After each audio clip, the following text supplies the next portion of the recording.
ابناء بقى الكابتن عصام عيد اللي مسيطرين على اجواء المباراه. ودي محمد رزق بيلعب الكره الاماميه، لمسه من بوسه خطره جدا لمحمد ابو الحاج داخل منطقه الجزاء، منتهى الخطوره. وادي الجرايحي، ادي الجرايحي حكم اللقاء بيدي ركله جزاء، بيدي ركله جزاء. وادي الاعادات والحركات مع زميلنا محمد جمال والمركز الاعلامي نادي نجوم مصر مع اجود اسامه. ادي ركله جزاء، شوف بقى الدفع والشد داخل منطقه الجزاء وركله جزاء، ركله جزاء. ادي الكابيتان بقى محمد رزق، ويعني الكابتن عصام عيد بقى بينتظر وكل جماهير النجوم. وحلوه يا ولد العيد، بيسجل محمد رزق من ركله جزاء الهدف الاول وهدف التقدم في مباراه اليوم. ويفرق ايه الورد عنك غير انه واخد جماله منك يا نجم يا كبير. محمد رزق كابتن الفرقه بيستطيع ان هو يسجل الهدف الاول لنصور الصعيد يتقدموا بيه على طميه بهدف جميل جدا حطها على يمين حارس المرمى احمد رجب اللي رمي التماس لصالح نادي نجوم مصر من ناحيه اليمين.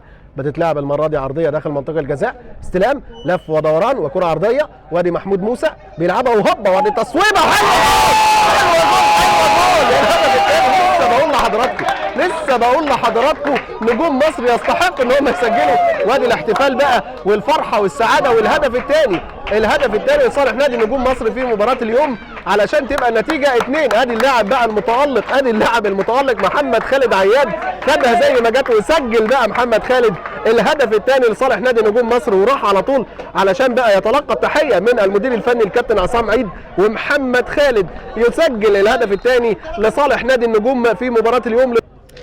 ركله حره لصالح نادي نجوم مصر في احداث هذا اللقاء مشاهدينا الاعزاء، والنتيجه تقدم النجوم بهدفين. وادي كره حلوه جول الثالث يستحق احمد اشرف بتاع الكوماندوز بتاع العمليات الخاصه. وادي الاحتفال بقى وتعظيم سلام يا ابني، تعظيم سلام يا اشرف. ايه اللي بتعمله النهارده يا اشرف ده؟ الوصف مش منصف بالشعر والابيات. ادي الكره على دماغ اشرف تحلالك النهايات يا ولد يا لعيب يا احمد يا اشرف. بيسجل الهدف الثالث لنادي نجوم مصر في مباراه اليوم وبالثلاثه.